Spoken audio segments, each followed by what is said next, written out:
Hi friends and welcome. In a video I did a couple of weeks ago, I had told you guys that I was going to come back and do some slow stitching on camera, and so that's what we're going to do today. So grab yourself a cup of coffee or tea and put on some relaxing music and let's have some fun. Now you can see that I have my supplies ready. I have my scrap fabrics to the right here, and on my left are my sewing supplies. I also have some embroidery floss, but I won't be using that today. I just wanted to point out that if you choose to use embroidery floss, you'll need a needle with an eye big enough for the floss to pass through, depending on the number of strands you choose to use, of course. Now, you could probably use one strand of floss and a regular needle, but any more than that would probably be hard to get the thread to pass through the eye. So if you're new to sewing, you might not know which needle to use with a particular thread, so I just wanted to explain that.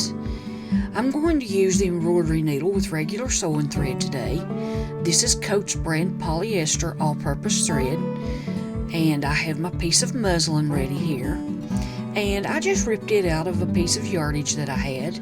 I'm not sure what size it is, but you can use whatever size you want. And of course you can sew your bits and pieces to quilt batting or felt.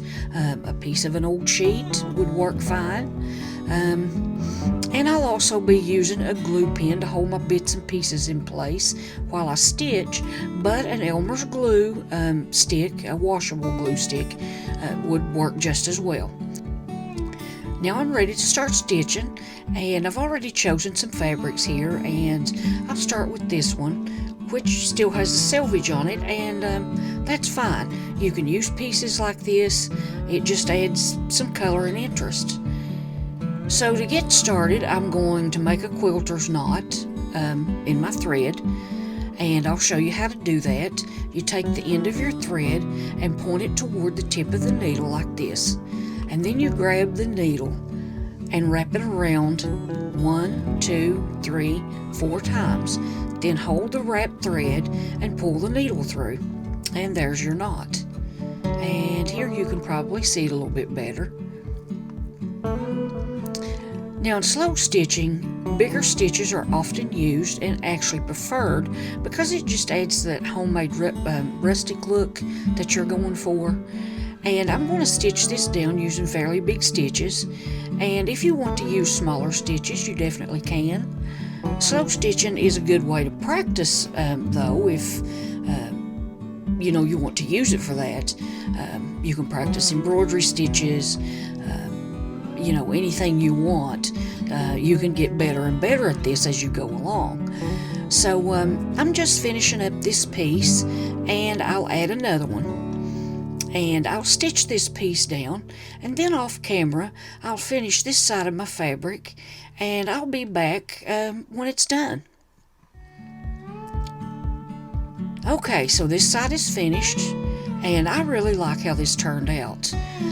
And before I come back with the next video, I'll go ahead and finish the other side here so that the whole piece will be covered with my scraps of fabric when I do the next video. And in the next one, we'll be adding some like laces and trims and buttons and some other things. And so I hope that you'll come back and join me for that as well. Let me know in the comment section below if you're participating, and tell me what your favorite part of slow stitching is. So until next time, you guys take care, be blessed, and happy trails.